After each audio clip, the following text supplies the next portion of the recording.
Que de belles histoires, Frédéric Bouvier, ce soir. Et vous vouliez remettre un talent d'honneur. Qu'est-ce que ça représente pour vous? En fait, on a eu beaucoup de candidatures, mais aussi on a choisi, en fait, les membres du jury ont choisi aussi des histoires, des personnalités. Et il y a des personnalités qui ne s'inscrivent pas sur une année, qui s'inscrivent sur une durée, qui ont construit quelque chose, et on a voulu récompenser comme ça ces personnalités-là, qui ont une œuvre presque, et on voulait les accueillir ce soir.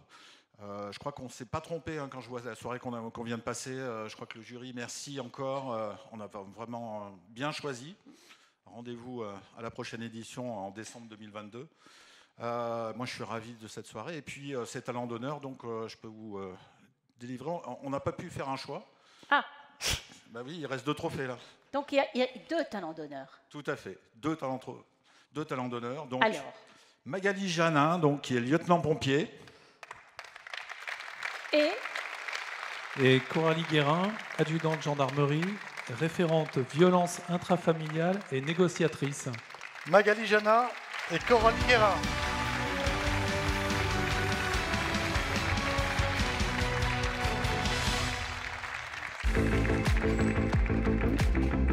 Je suis rentrée chez les sapeurs-pompiers le 1er mars 89. J'avais pas tout à fait 20 ans. Je suis rentrée dans un milieu d'hommes, donc ça n'a pas été tous les jours facile. Il a fallu que je fasse ma place. J'ai été nommée récemment chef de centre en décembre 2019. Je suis partie à l'École nationale des officiers de sapeurs-pompiers à Aix-en-Provence pour parfaire ma formation afin d'être chef de centre. Il y a beaucoup d'administratifs. Je gère également les formations des sapeurs-pompiers. J'y prends part. Je gère tout ce qui est visite médicale et puis tout ce qui est parc matériel, le parc habillement, enfin tout ce qui va avec le métier de sapeur-pompier.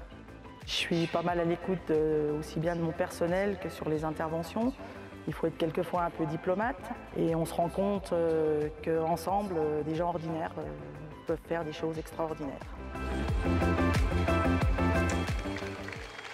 Alors félicitations Magali Janin. Merci beaucoup. Vraiment. J'aime beaucoup justement votre conclusion. Vous dites ensemble, voilà, on est des gens ordinaires qui peuvent faire des choses extraordinaires. J'ai l'impression que c'est ce qui effectivement vous caractérise.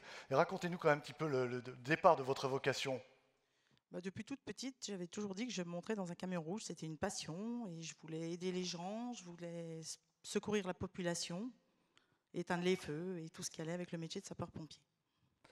Alors aujourd'hui, vous êtes lieutenante à la tête du centre de secours de Cuiseaux. Vous êtes la première femme à avoir accédé à ce poste. Vous avez la responsabilité de 21 sapeurs-pompiers, 2 femmes et 19 hommes. C'est pas compliqué de s'imposer face à la gente masculine ? Non, j'ai toujours été dans ce centre et j'ai vu arriver la plupart de mes sapeurs-pompiers que j'ai aujourd'hui chez moi et je pense que j'avais fait mes preuves et je crois que voilà, tout est dit. Vous y arrivez en tout cas. Voilà, on essaye. Expliquez-nous comment vous arrivez justement à prendre du recul quand vous rentrez de missions qui sont parfois un petit peu compliquées. Vous avez vu des choses qui n'étaient pas forcément très agréables. Comment ça se passe? Comment vous arrivez justement à reprendre goût et à vous remettre dans un rythme, je dirais, normal? Alors c'est vrai que chez nous, c'est pas toujours facile puisqu'on intervient dans des villages où on connaît beaucoup de personnes, pour la plupart de la famille, voire même.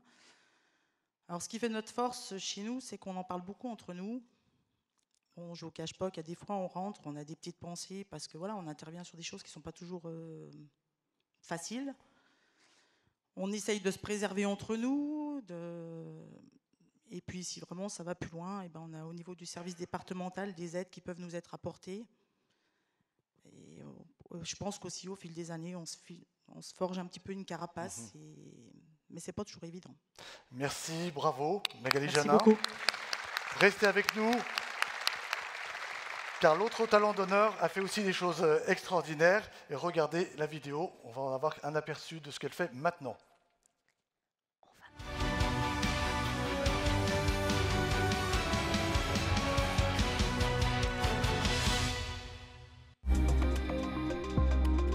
Je suis référente vif des violences intrafamiliales au sein de mon unité. J'ai la qualité aussi de négociatrice régionale, donc j'interviens dans les situations de crise. Je peux intervenir sur tout type de crise, des attaques terroristes, des personnes suicidaires, sur des forcenaires retranchés également, pour essayer de rétablir un dialogue. Je me suis rendu compte en arrivant en gendarmerie qu'il y avait énormément justement de violences intrafamiliales et qu'il fallait pouvoir apporter une aide justement, que ce soit au niveau pénal, mais aussi au niveau de l'écoute. Pour traiter ces dossiers, il faut vraiment faire preuve d'empathie. C'est très important pour ne pas faire d'interprétation et ne surtout pas juger. Quand on voit la détresse des gens lorsqu'on intervient, on est le premier rempart, on est le premier visage vu et il est important justement qu'il n'y ait aucun loupé par rapport à ça. Je pense qu'il ne faut jamais baisser les bras et toujours être présent pour les victimes dans leur accompagnement pour justement ne pas qu'ils se sentent abandonnés et il faut poursuivre cette action pour les victimes. Bravo Coralie Guérin. Merci. Alors, vous êtes adjudante de gendarmerie, mais auparavant vous avez participé à des opérations extérieures, comme militaire hein, toujours, mais notamment au Kosovo.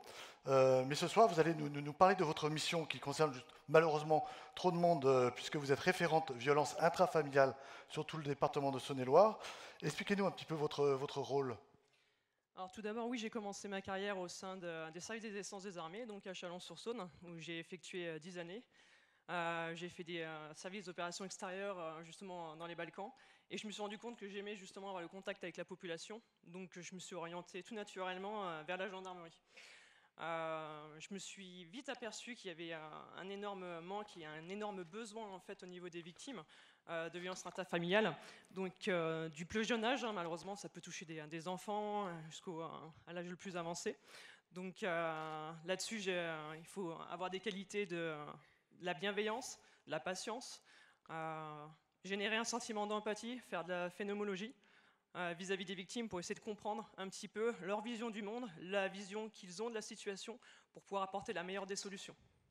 Vous avez été notamment formé par le GIGN. Qu'est-ce que ça vous a apporté ?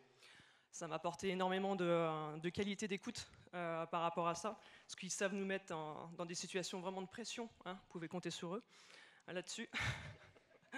Donc on apprend tous les jours en fait, on est formé et on est choisi par leur service, par les négos justement du GIGN pour intervenir sur diverses situations et notamment on apporte aussi des formations depuis un peu plus d'un an sur les élus de France pour leur apporter des outils pour essayer d'éviter les crises et tout ce qui est afin d'éviter qu'il y ait de la violence qui s'installe. Et alors vous aussi, comment vous arrivez à prendre du recul face à certaines situations quand vous rentrez chez vous ? Et bien justement, un petit peu en parallèle, le débrief avec les seconds négociateurs. Ensuite, on cherche des outils. Donc moi, c'est l'outil de technique d'optimisation du potentiel, basé sur l'imagerie mentale, la respiration et le dialogue interne. Et mon vrai pilier à moi, c'est ma compagne qui est ici présente, parce que femme de gendarme, c'est quand même un métier à part entière, hein, je vous le confirme. Et c'est pour ça que je tenais à la remercier. Donc merci beaucoup Tiffany de m'accompagner dans toutes ces actions et de me sortir de mes retranchements pour que je puisse toujours évoluer. Merci. Merci beaucoup. Bravo à vous deux. On vous laisse recevoir vos prix. Voilà, mesdames, messieurs, les talents d'honneur de cette soirée. Alors, vous allez